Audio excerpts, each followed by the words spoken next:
आज बिल्कुल election 2024 election में कागजात नामजदगी मुस्तरद होने के बाद ट्रिब्यूनल में जो अपीलें की गई थी उसकी आज समाअत थी और आज समाअत में 60 अपीलें जो हैं वो यहाँ पर ज़ेर समाअत थी, जिनमें 9 सिर्फ अपीलें जो यहाँ पर शाह महमूद कुरैशी और उनकी फैमिली है उनकी यहाँ पर जो है वो ज़ेर समाअत थी, जिनका अब फैसला आ गया है। और जिस फैसले के मुताबिक अब शाह महमूद कुरैशी जो हैं उनकी जो यहाँ पर समाअत के लिए अपील दायर की गई थी उसको खारिज कर दिया गया है, जिसके अंदर जो NA 150, NA 151 और PP 218 के अंदर जो इन्होंने जो इनके कागजात नामजदगी नामंजूर हुए थे आरओ की जानिब से, जाली दस्तखत का मामला था कि ये एतराज़ लगाया गया था। अब उसके खिलाफ यहाँ पर जो है वो अपील की गई थी, लेकिन अब वो अपील भी मुस्तरद कर दी गई है।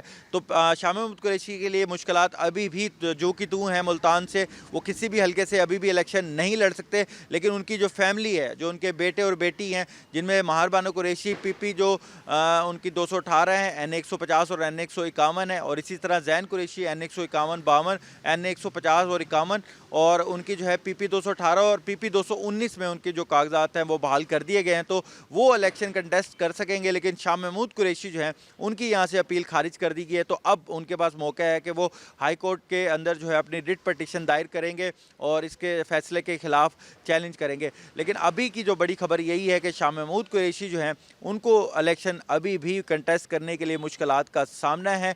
जो उन्होंने यहाँ पर समाअत के लिए जो है दरख्वास्त दी थी, जो उनको ट्रिब्यूनल ने वो भी अब खारिज कर दी है। तो जनाब बड़ी खबर यही है। इसके अलावा अभी तक जो जमशेद दस्ती और उनकी एहलिया का केस है वो भी आज ज़ेर समाअत होगा, उसका भी फैसला कुछ देर बाद आना है। 60 के करीब जो है टोटल अपीलें आज उनका जो है उनकी समाअत होनी है।